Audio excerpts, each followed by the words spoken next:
ആ നീയോ കയറുവായിരിക്കും. എന്താ ഈ പാക്കിംഗ് ഒക്കെ കഴിഞ്ഞാ? ഓ ഇപ്പൊ തുടങ്ങിയുള്ളൂ. അമ്മയിളമ്മൊക്കെ ഇവിടെ ആരും കണ്ടില്ലല്ലോ. അവരൊന്ന് അമ്പലം വരെ പോയതാ. എന്നെ കുറെ വിളിച്ചു, പക്ഷെ ഇപ്പൊ തുടങ്ങിയാലേ തീരുള്ളൂ. ഫ്ലൈറ്റ് എപ്പോഴാ? ഫ്ലൈറ്റ് 7 മണിക്കാണ്. 11 മണിയാകുമ്പോൾ മുംബൈ എത്തും. അവിടെ സ്റ്റേ ഒക്കെ സെറ്റ് ആയാ? ഓ കമ്പനി വക. എങ്ങനെയുണ്ട് എന്റെ കോളേജൊക്കെ? ഓ ഈ മാസം കൂടി കഴിഞ്ഞാൽ അത് കഴിഞ്ഞ് എന്തെന്ന് ആലോചിച്ചിട്ട് തല പുകയാ.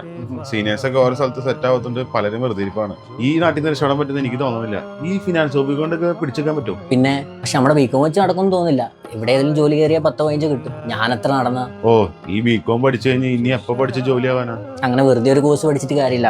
ഇതാ ഇത് നോക്ക്, 1 മന്ത് കോഴ്സ്, അതും ഓൺലൈനായിട്ട് ചെയ്യാം. ബെറിഷ് ഗ്ലോബലിൽ പ്രാക്ടിക്കൽ ലേണിംഗ് കിട്ടും. അതേതാ ചേട്ടാ കോഴ്സ്? നീ IFRS കേട്ടിട്ടില്ലേ? കേൾക്കാൻ വലിയ വഴിയൊന്നുമില്ല, കാരണം നമ്മുടെ സിലബസിൽ ഇതൊന്നും ഇല്ലായിരുന്നു. അതാണ് പ്രശ്നം. വിദേശത്തൊക്കെ അക്കൗണ്ടന്റ് ഈ അക്കൗണ്ടിങ് റൂൾ തന്നെയാണ് ഫോളോ ചെയ്യുന്നത്. അതിപ്പം ഇവിടെ ആണെങ്കിലും വലിയ കമ്പനിയിലാണെങ്കിൽ പോലും, ഞാനിപ്പോൾ പോകുന്ന ഡിലോയിഡിലാണെങ്കിലും ഈ ഒരു സെറ്റ് ഫോളോ ചെയ്യുന്നത്. എങ്കിലും ഇതിൽ ജോയിൻ ചെയ്യാല്ലേ?